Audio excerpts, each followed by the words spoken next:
Okay, it's live, Jen. Okay, please state your name, age, and location for us. I am Gaston. I am 24 years old. I live in Moncton, New Brunswick, Canada. Represent. Okay. This is like, everyone hates this question, but can you tell us a little about yourself, work, school, hobbies, anything like that, just to get to know you a little better? Like we don't already, but still. Oh, yeah, really. I went to school. I graduated with a Bachelor of Science in Biochemistry. That was almost 3 years ago now. That feels like just yesterday, but here we are. We're getting old. That's great. I now work as a casino dealer and supervisor, so I do that. That's why my schedule is all wacky and fucked up, but I like what I do. It's just a very nighttime industry. It sucks, but I like my job. And I live by myself. I like to play video games in my spare time. I like to drink wine. That's no secret. You go to your parents' house? No, I have my own apartment. It's been like a year and a half. Oh wow, I did not know that. Congratulations. Yes. Teddy, Thank you. News. Come on. Wait, what? Oh, bye. I did not know that. I wasn't gonna live with my parents for forever. As much as it was great, like saving some money, it was not worth what I was saving. So. Do you think your job and the schedule is gonna how are you gonna deal with that? Do you think it's gonna impact? The only reason it would really impact me is if I wasn't able to be there for any like live events. Overall, it doesn't really affect my social game as much because I do get a fair amount of breaks where even if I am at work, I'm able to like hop on and talk to people during my breaks, and it's not as bad for my social game. Okay, cool. If your friends had to describe you in one word, what would it be?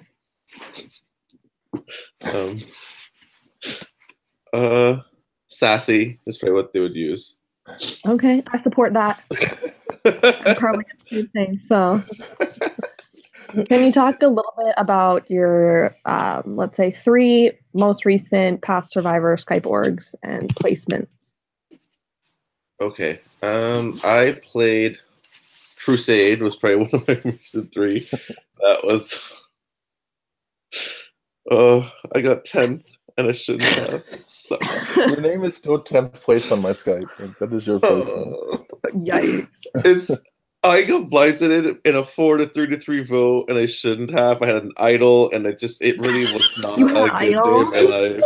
Yes, I did. But we were 8 people, and we were supposed to do it like a 4-4 to 2 split, or like 5 to 3 to 2, just to flush a potential idol in someone else. Who flipped on you? Brady got 2 people to flip, and it made it so it was 2 people from the 5, so it got 3 to 3, and then they make the 4, and it was just I mean, that's smart, but it was like, and I didn't feel safe going into tribal. Like I was like, what if someone just flips 2 people? It just takes 2 people to flip, and then I'm fucked. And I was like, you know what? Whatever. So I got Pat out in All Stars. It happened. 4-3-3. The nice Canadians are so easy to blindside. Us poor Canadians. Yeah. I played. Other than that, really, the only Survivor org I recently played would have been Tumblr Survivor. Yeah, we don't talk about that. We don't talk about that, so that's about it. Yeah. I haven't played any other Survivor ones in like a year and a half. Okay. Wow. I know, which is why I'm like, so let's go play some more games. Well, that game didn't traumatize me enough. That's fine. Okay, talk about your proudest like org moment, whether that be like a move you made or a placement or like something where you're like, yeah, I did that. Not Crusade.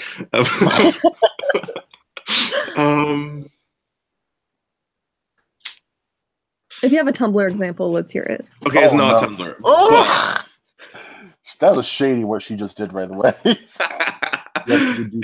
not Tumblr. So this is like this is a couple years back. It's one of my first orgs. It was actually an All-Stars version of the first org I ever played. It was on AIM. Oh God! Wow. This is Gotta going go way that far back. back. I know. And it was a Survivor series, and it was All Stars. And at that point, it was like an Alias game, and then the first one was actually Alias, but then All Stars, everyone knew who everyone was. The first one wasn't an Alias game. Warriors, yeah. And I actually managed to win that All Stars game. It was 24 people, and I got like I think 17 or 18 votes cast against me, and I still managed to win by the final vote was 3-3-2, then 4-4, and then I won. Oh Wow. So I somehow managed to win that whole crazy season. Winterbox twice. One of them went against me. One of them went with me, and it's just I don't know. It was a crazy season. It was actually like really intense, and I actually managed to win. Yeah, they love you over there. I don't get it. They like actually like you. They actually liked me. It was funny. It never happens. I was like, you guys know Gaston? They're like, yeah, we love him. I'm like, choices. Okay, that's a choice. Anyways. They actually liked me. It was crazy. Yeah. Okay, so I'll give you a little bit of scenario. If you were, let's say you flew out, you got cast on the actual show Survivor, even though us Canadians can't, unfortunately. You fly out, you know, you're doing your press stuff preseason, and you find out it's a mixed player season.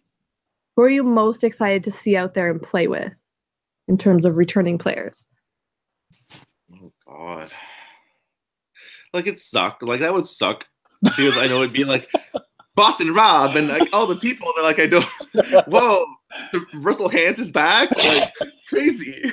Like who would be most excited to play with?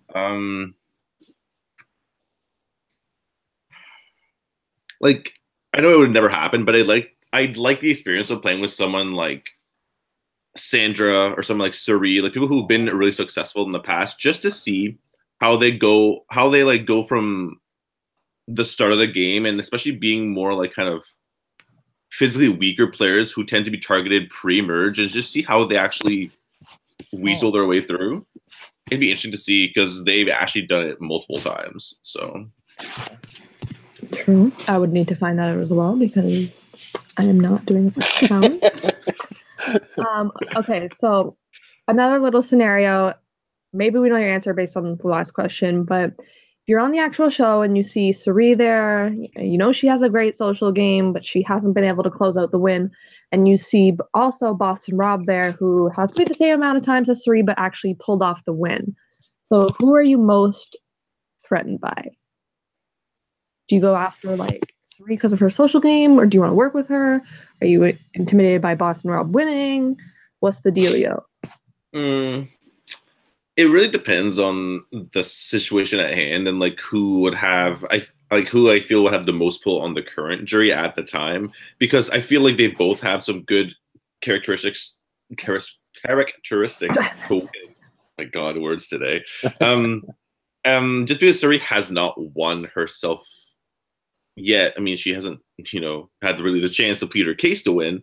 So it's like at the same time, had she ever made it that far, I feel like she would have had more wins than Rob would had Rob made the end all 4 times. Do that, Jen? Yeah, all 4 times. I heard that. But all I'm saying is they're both good contenders to win. So just because Rob has won, it doesn't necessarily mean that he would be my primary target, because Suri would still have a decent chance of winning in her case as well. So yeah, don't go after Boston Rob. That's right. So. Okay, so what's your ideal kind of alley? Oh, alley. God. Yeah, words. A dark one's good.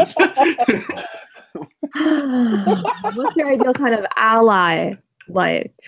Like, what are like traits of a person that you'd be like, oh yeah, I can trust you, I want to work with this person? And then on the other hand, like, what kind of person would like turn you away from working with them?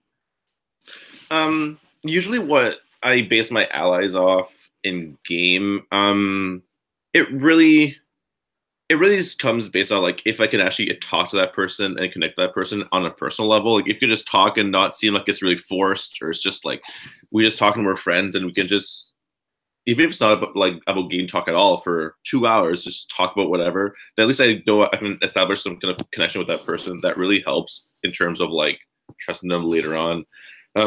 The people who seem to like try too hard and like makes them still seem so funny to people, like, ah ha ha, look at me, I'm the jokester of the season. Like I it's so fake to me. I can't like it's one thing to talk to like a group of people and then you just happen to be like joke or like you make a funny joke here and there. That's fine, but if you're intentionally like it's obvious they're intentionally trying to make people laugh and like trying to get all the attention on yourself, it really that's one of the things that really turns me off right away. Name names. Have you guys heard of RJ Green? I've heard that. I don't know who that is though. Oh my god, I played what was the name of that game? The game that Alex Viver hosted. Revival or whatever. No, he did like a one-off of a special non-mainstream org. Anyways,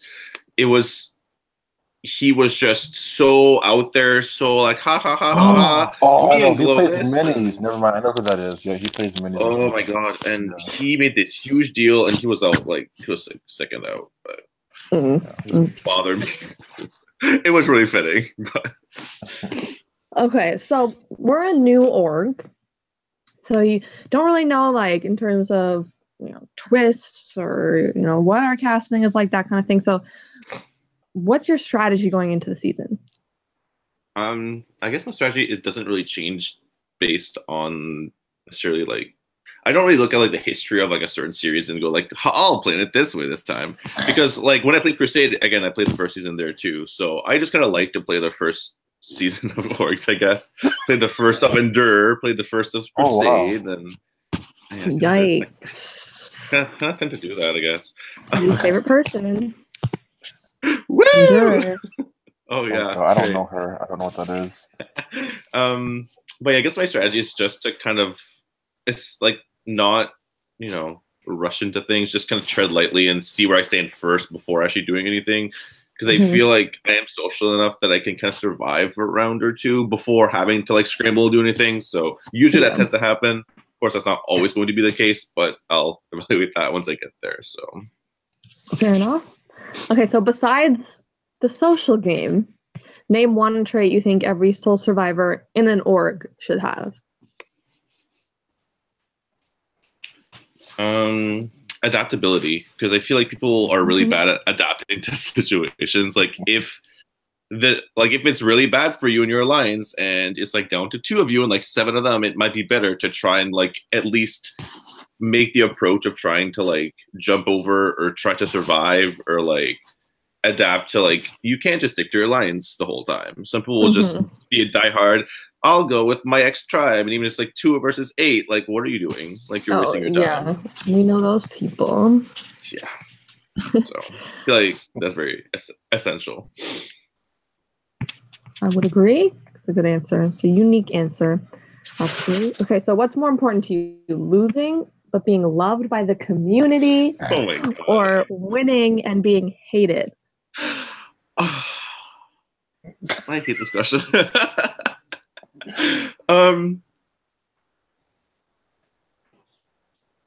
I guess it would really depend on why the reason you're being hated, because there's like some people who are hated just because like they made some good moves and they just like outplay people who are just really bitter. In that case, I'll take the win any day. Just because I outplayed your ass and you're just dumb and you refuse to admit that you're dumb, that's your own problem. I've been dumb and I've been okay. You outplayed me, that's fine. Like Jen, you outplayed me that mini, that's fine. That's great. Okay. You didn't need to vote me out. But anyways, I know. I'm sorry. It's okay. It didn't matter anyways because Courtney voted me out anyways. I'm sure you told her to, but that's fine. I didn't actually. I was trying to get them to flip. Well, I was trying to. I knew Hunter was. I was trying to get Courtney to come with me and be like, vote Tim, and she wouldn't do it. But if like, because I told them we would get you next round, and I wasn't going to do it, obviously, and then. Okay, I see. But if it was like for a big like controversial personal reason, I don't honestly think the win would be worth it in my books. Okay. I feel like I wouldn't put myself in that position. I'm gonna say, what kind of controversial position? Like, I know, but I don't know. You put it into come out. Like, I don't think that would ever happen to me, but I've seen like people get really mad over like game shit, and I'm like, why are you mad at that person? And then some other people are just mad for personal reasons, and I'm like, I don't know what that even means, but whatever. Okay, last question, because I know we're going on 20 minutes here. So what's one of the best and worst things you can do for your games? You can choose one thing that's good, one thing that's bad. You can pick one thing that's good and bad. So like Teddy's answer for this is always taking a risk.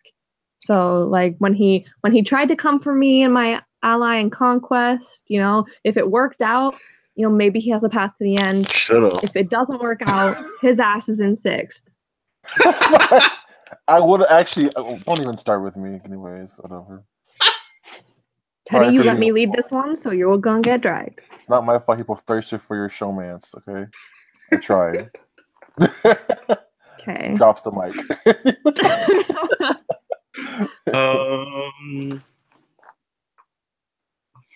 That's a tough question. The worst and best thing you could do for my game. Not playing an idol when you're nervous. I'm going out in time. I'm so bad. Well, I asked so many people, and like I had some people like give me intel from the inside of like the other group or whatever we had, and then I had Austin who knew about the vote. Oh, we don't say that name here. No. I know he fucked me over. He was this close to telling me. He was so close to actually telling me about the vote, so I could use my idol because everyone knew I had it, and that was a big, vast problem there. Everyone knew I had the idol. I think high key, not to like shade. Actually, I want to shade. He fucked me over too. I didn't trust him though. I just had to use him for one vote. He goes for the guy that he likes at that time. So he liked Brady at that time. I've heard rumors about that. He liked Jen's showmance Nick. So he just like lets it cloud his judgment. He thinks that he's like being sly and shit. But he was Brady's cum rag in that game, from what I've heard. So. Anyways, I won't go. He was until Brady cut him at 5th. It was really yikes. Yeah, he was so hurt by that. That's what you get. Yeah, he was until Nick cut him at 5th too. Ooh, yikes. That's what you get, bitch. Whoa. So I guess my answer. The best thing I could do is trust my instincts.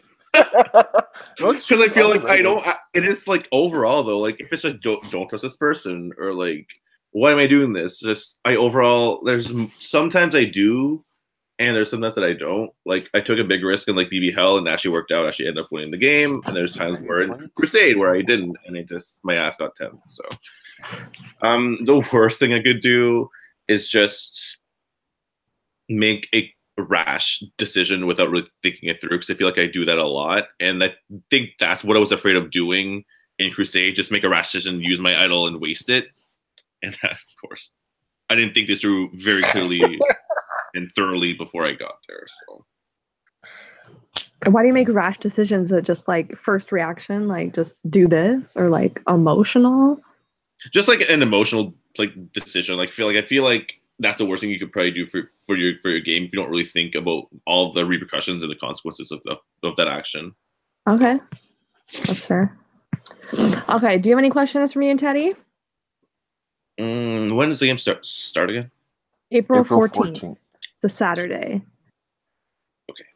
Time is still kind of up in the air. We're gonna, once the cast is finalized, talk to the cast, see kind of what time works best for most people to show up at once. Yeah. It'll be at work, but that's fine. Yeah, I should be off at a decent hour. So I'm trying to rig you out round 1. So He said it, not me. I have a question for you. How are you gonna deal with if you see a familiar face there? I mean, that's gonna happen. I'm sure I'm gonna see at least one familiar face. Usually it's not too much of a bad thing. I don't have too many bad relationships with most people. I just kind of treat them as like, okay, let's get to know each other again, and then go from there. I don't necessarily just align with them and then get to know them. I still go through my whole like, they're all new people, or we all are playing this new game, fresh start. There's very few people that I'd be like, no. So if Sid showed up, what would be your reaction? If who showed up, sorry? Sid. Oh God. If Sherry shows up, I will fucking kill you. I had to play with her. Oh I literally wanted to pull my. Don't even get me started on Sherry. I don't want to talk about. Okay, now you know what I had to go through. I have never. I was so. Ask Jen. I hated Sherry when I played with her. Oh my God, me too. It's so. But like first day, Teddy was like, "Ooh, Sherry, my new duo," and then By the That end of changed the round, quickly. yeah, by the end of the round, I was like, I never had that stage in the game. I just had the like stage where she attacked me personally and made everyone hate me. So that's fine. yeah, I don't know if she likes me anymore because I kind of just dragged her. But yeah, all right. Facts only. All right. Oh, but you will know by I'll stop the broadcast.